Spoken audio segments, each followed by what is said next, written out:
আল্লাহ নবী সাহাবী নাম তার আলকামা। নাম কি? আলকামা। এই আলকামা অনেকদিন যাবত অসুস্থ হয়ে গিয়েছে। আলকামার মুখ দিয়ে কালেমা বের হয় না। আলকামা যখন অসুস্থ হয়ে যায়, আশেপাশের লোকজন এসে কানের কাছে গিয়ে কালেমা পড়ে। এই আলকামার মুখ দিয়ে কালেমা বের হয় না। আলকামার স্ত্রী নবীজির কাছে গিয়ে বললেন, ইয়া রাসূলুল্লাহ, আমার স্ত্রী আলকামা অনেক অসুস্থ হয়ে গিয়েছেন, আপনি একটু আমাদের বাড়িতে চলেন, দেখেন কি অবস্থা হয়ে গিয়েছে। বিশ্বনবী আলকামার স্ত্রীকে সাথে নিয়ে আলকামার বাড়িতে চলে আসলেন। বাড়িতে এসে দেখলেন আলকামার অনেক খারাপ অবস্থা হয়ে গিয়েছে। প্রিয় ভাইরা, বিশ্বনবী মুহাম্মদ রাসূলুল্লাহ সাল্লাল্লাহু আলাইহি ওয়াসাল্লাম সাহাবীদেরকে পাঠিয়ে দিলেন, ও সাহাবীরা, যাও যাও যাও, তোমরা আলকামার কানের কাছে গিয়ে একটু কালেমা পড়ো। বিশ্বনবী সবাইকে পাঠিয়ে দিলেন, কানের কাছে গিয়ে কালেমা পড়ে। আলকামার মুখ দিয়ে কালেমা বের হয় না। শহীদ বিশ্বনবীকে এসে বললেন, ইয়া রাসূলুল্লাহ, আলকামার কানের কাছে গিয়ে কালেমা পড়লাম, কিন্তু আলকামার মুখ দিয়ে কালেমা বের হয় না। বিশ্বনবী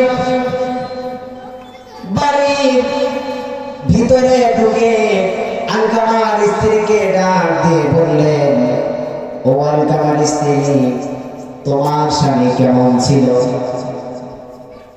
আলকামার স্ত্রী বলল, ইয়া রাসূলুল্লাহ, ইয়া হাবিবাল্লাহ, আমার স্ত্রী, আমার স্বামী আলকামা অনেক ভালো ছিল নবী, দিনদার ছিল, নামাজি ছিল। আমার স্ত্রী আমার স্বামী আলকামা অনেক ভালো ছিল। এবার বিশ্বনবী আশেপাশে লোকজনদের কাছে শুনলেন আলকামা সাহাবী কেমন ছিল। আশেপাশে যারা ছিল সবাই বলল আলকামা ভালো ছিল, নামাজ পড়তো। বিশ্বনবী এবার সাহাবীদেরকে বললেন, ও সাহাবীরা, দেখো দেখো আলকামার মা বেঁচে আছে কিনা। এবার বিশ্বনবী সাহাবীরা আলকামার মাকে ডেকে আনলেন। ডেকে আনার পরে বিশ্বনবী এবার আলকামার মাকে জিজ্ঞেস করলো, আলকামার মা, তোমার সন্তান অসুস্থ হয়ে পড়েছে, মুখ দিয়ে কালেমা বের হয় না, তুমি বলো আলকামার মা আলকামা কেমন ছিল। এবার আলকামার মা বলছে, নবীজি, আমার আলকামা আমাকে অনেক কষ্ট দিয়েছে। ইয়া রাসূলুল্লাহ, ইয়া হাবিবাল্লাহ, আমার আলকামা আমাকে এত কষ্ট দিয়েছে, এত নির্যাতন করেছে, নবীজি আমার শুধু মনে আছে, আমাকে অনেক কষ্ট দিয়েছে আলকামা। বিশ্বনবী এবার আলকামার মাকে বলছেন, আলকামার মা, তোমার সন্তানের জবান দিয়ে কালিমা বের হয় না, তোমার সন্তানকে তুমি ক্ষমা করে দাও। এবার আলকামার মা বিশ্বনবীকে বলছেন, নবীজি, আমার আলকামাকে আমি ক্ষমা করব না।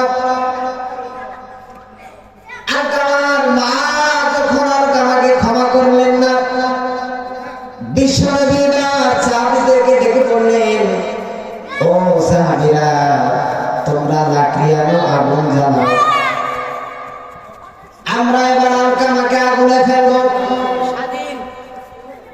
আলকামা মুখ দিয়ে কালেমা বের হয় না, আলকামাকে আগুনের মধ্যে ফেলবেন। সাহাবীরা, সকল সাহাবীরা লাকড়ি এনে জড়ো করলো, আগুন জ্বালালো। এবার নবীজি বলছেন, ও সাহাবীরা, তোমরা সকলে আলকামাকে ধরো, আমরা আলকামাকে আগুনের মধ্যে নিক্ষেপ করব।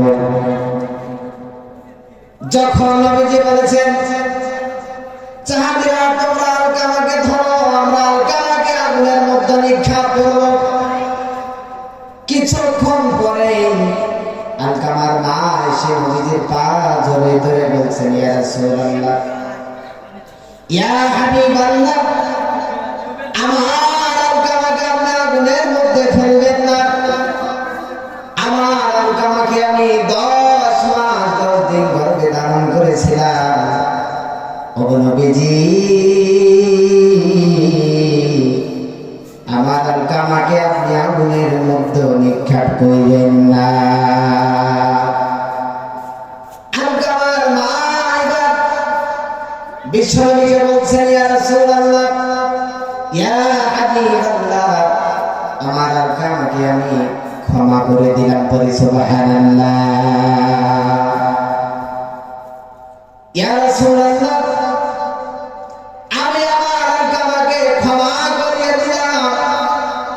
আলকামার মা যখন আলকামাকে ক্ষমা করে দিয়েছে, এ ভাইরা আমার, আলকামার মা যখন আলকামাকে ক্ষমা করে দিয়েছে, সাথে সাথে আলকামার মুখ দিয়ে জবান দিয়ে বের হয়ে পড়েছেন, লা ইলাহা ইল্লাল্লাহু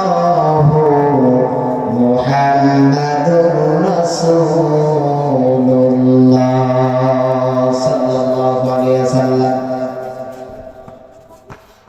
প্রিয় ভাইরা আমার, আলকামার মা আলকামাকে ক্ষমা করে দেওয়ার পরে আলকামার জবান দিয়ে বের হয়ে পড়েছেন কালেমায়ে শাহাদাত। আমি আপনাদের বোঝাতে চাই, আমাদের যাদের পিতা মাতা বেঁচে আছে, আমরা চেষ্টা করব পিতা মাতাকে শান্তিতে রাখার জন্য। আল্লাহ রাব্বুল আলামিন আমাদের সকলকে পিতা মাতার খেদমত করার তৌফিক দান করুন। সকলে পড়ুন আমিন।